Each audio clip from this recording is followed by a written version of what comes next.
তিনি আইন জারি করে দিলেন, আমার এই দেশে যেন আর কেউ মদ না খায়। সব জায়গায় ওমরের ঘোষণা চলছে, বন্ধ হয়ে গেছে। মদিনার আকিক নামক বাজার থেকে এক যুবক মদের নেশায় 2 বোতল মদ অলরেডি কিনেছে।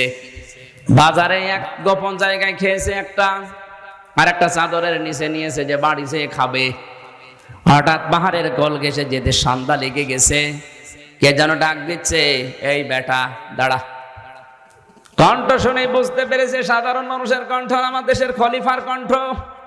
থমকে দাঁড়িয়ে গেছে। হযরত ওমর বলে, বেটা কোথা থেকে আসলে, কোথায় যাও? ছেলেটা বলছে, খলিফাতুল মুসলিমিন, আমি বাজারে গিয়েছিলাম, আমার বোনের জন্য 2 বোতল দুধ কিনেছি, নিয়ে যাচ্ছি।